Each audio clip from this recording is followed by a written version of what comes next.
is taken from the Gospel of Luke.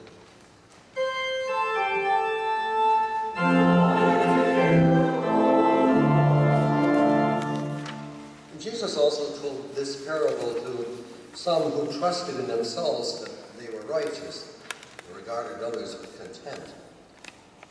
Two men went up to the temple to pray, one a Pharisee and the other a tax collector. The Pharisee, standing by himself, was praying thus: God, I thank you that I am not like other people, thieves, rogues, adulterers, or even like this tax collector. I fast twice a week, I give a tenth of all my income.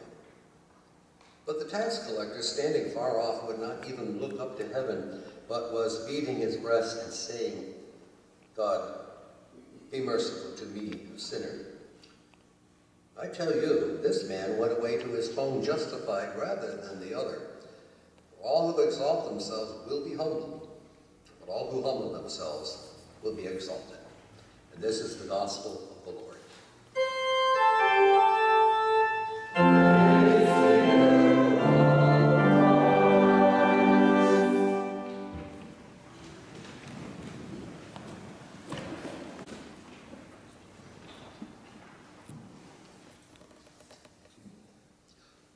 One of the phenomenons of going back to school when you're later in life is that people think you're smarter than what you really are.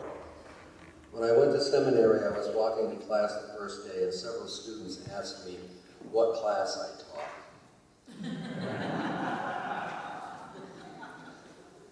This was to prepare me for my first children's sermon in my new church when I sat down with the children.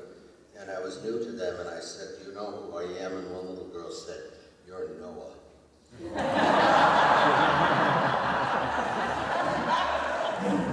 At that moment, I felt like Noah. But going to Sem, I knew that I was going to have Dr. Gerhard Krödel for the Synoptic Gospels, Matthew, Mark, Luke. And we had heard that he was a tough marker, and he came from Heidelberg and went to the seminary work over in Germany, and he did talk with a German accent. And so we sat in a classroom, and he came in with a briefcase, dropped it on the floor, and he stood in front of the lectern, and he said, it is my job to get you to love the gospel, and I will.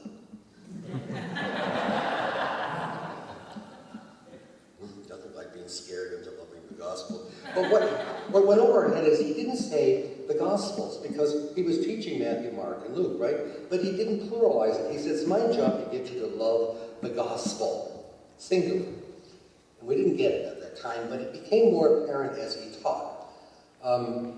Brilliant man. I used to run a coffee shop, and I would come in early, and I'd sit down there, and I'd be studying, and he always came in for his coffee, and he said, what are you studying? I'm looking at Matthew 8. You are doing it in English, aren't you? Yes. Let's do it in Greek. Now, let me show you the difference between English, Greek, and Latin. I wasn't in any mood at 6 o'clock in the morning to understand the difference between Greek, English, and Latin.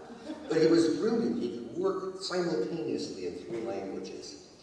And when we came into the parables, he said, now, when you look at a parable, it's important that you understand what you're reading is something from the Gospels.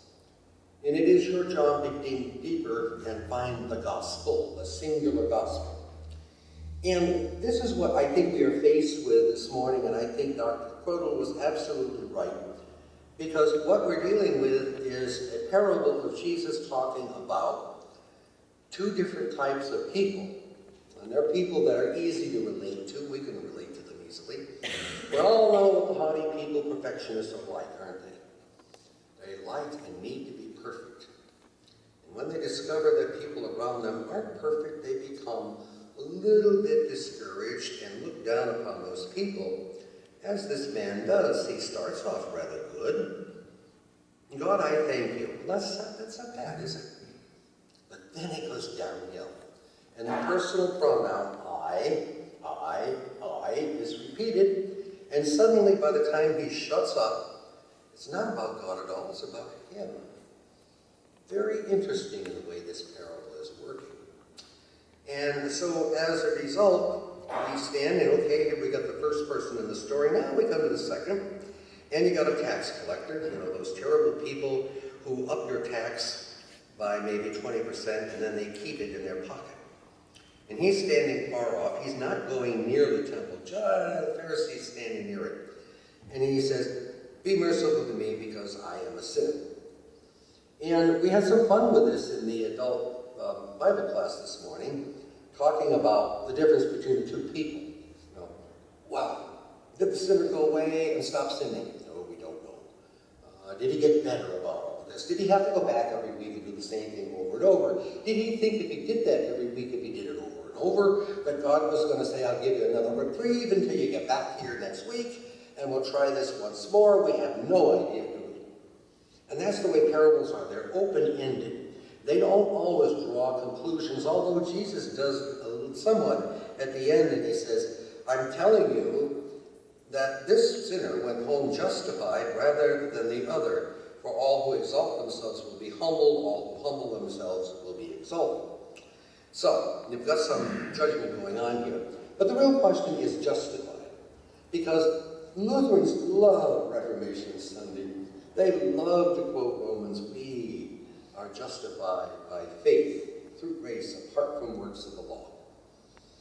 And those who have not heard this think, "Oh, that's really great. You don't have to do a darn thing, do you? You just kind of sit around, get justified." Because justified means to be declared correct, to be right, to be on that right side. You are now justified by truth, and that truth is that you are now cleaned up. Except that in this parable, if we only stick to these two guys, we're going to get trapped.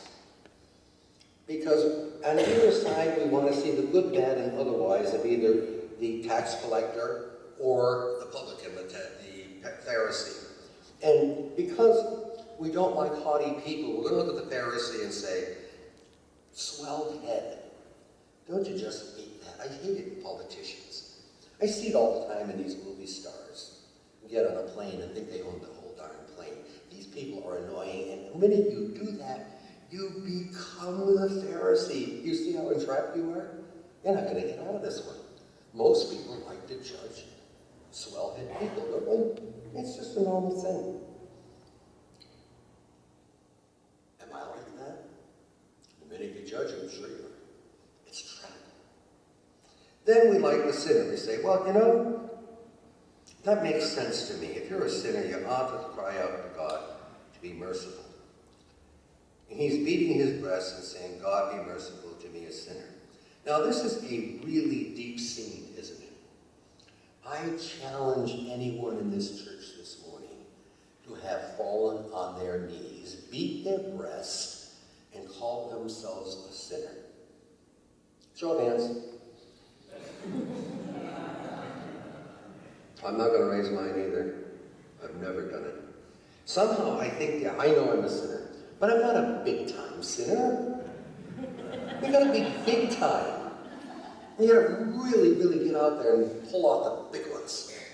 And that's when you can really get sorry, right? You know, there's a lot of sorrow when you've really done the big stuff. But for the everyday, picayune type of stuff, you know, the kid that I once heard when I was Catholic going to confession, talked out loud, called my father a pig 2 times. Oh, that's big. So we don't see ourselves as this type of person. And the problem is, as long as we remain with these two people, these two characters in the parable, we will have missed what the parable about. And it's not them, it's about God. Because what it's saying underneath all of this, there is the one God who will justify. There is the one God who will sanctify, who will grace. And it doesn't really matter what we think of the Pharisee. It doesn't really matter what we think about what the sinner did or did not do. The parable comes right into our face and says, drop the characters and think about what God is all about. Because he's the one who loves to save the haughty and swell-head. He is the one who hears the sinner's prayers. We've been hearing it all summer, haven't we, Luke? Haven't we? The guy that goes out for the one sheep, leaves all the 99 behind, throws it over his head and says, rejoice with me. Jesus says, that's like heaven rejoices over one that comes back. That's the way it is. The woman who comes and washes Jesus' feet and dries her hair, he doesn't say, thank you, my feet are so much cleaner. He looks at her and said, have courage, my daughter, your faith has saved you. Your faith, what you believed about God, even though you showed it and expressed it in what you did to me, that's not the important issue. What we're hearing here through this woman is what? Belief in that God who is faithful, who likes to work with the ungodly, who does really enjoy hearing the sinner, but also looks upon this Pharisee and said, you know, you don't have this quite right. And if there's anything wrong with the Pharisee, it's because he simply thought that he could buy his way into heaven. You just can't do that. It doesn't work.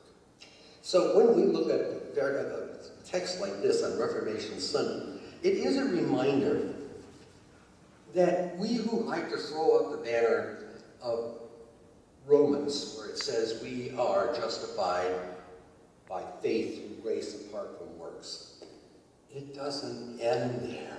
It starts there. And what you're simply saying is, I recognize that who or whatever I am, yesterday, today, and tomorrow, will find its culmination in the one who gave himself wholly for humanity, that person of Jesus Christ. He is the reflection and the manifestation of what God is all about. And for that moment when you can forget who you are and let God be God, then you have an open reception about getting out there. It's kind of like keeping yourself in this little box, and you're using up all the oxygen because that's all you're thinking about is who you are.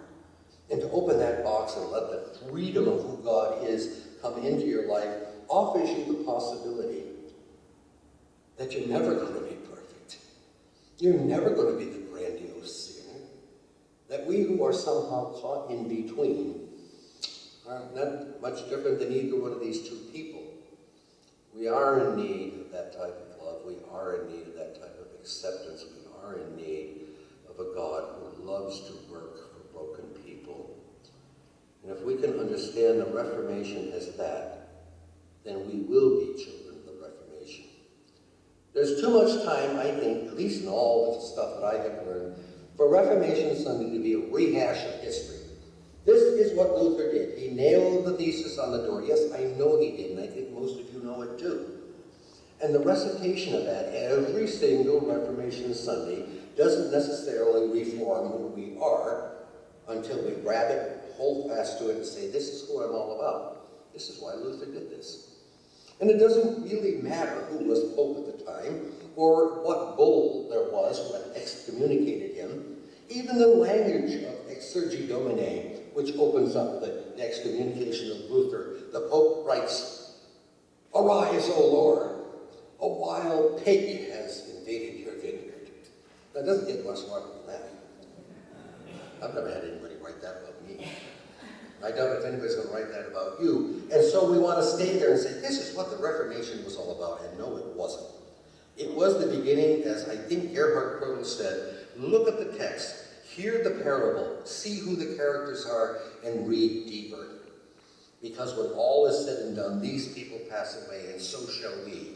But as Jews knew very much in the Old Testament, our bodies are just like the grass that withers and the flower fades. And then that marvelous line, but the word of the Lord goes on forever. Do you want to be in competition with that? Or does the Reformation allow you to say, it isn't all about me primarily. It's about God, and primarily what he wants to do with me. You have to put things first. If the Reformation was anything, it put God first and us second. Now, we don't like to be second, do we? I was told to be like, it's nice to be first. Get up there and be first. But every time you do that, you're going to get caught in the trap. And all of a sudden, you're going to be saying, I, me, I, over and over again, like the Pharisee. Even like the sinner who said, be merciful to who? Me. If there's Reformation to be said, it's simply to start where you don't start off life running, you start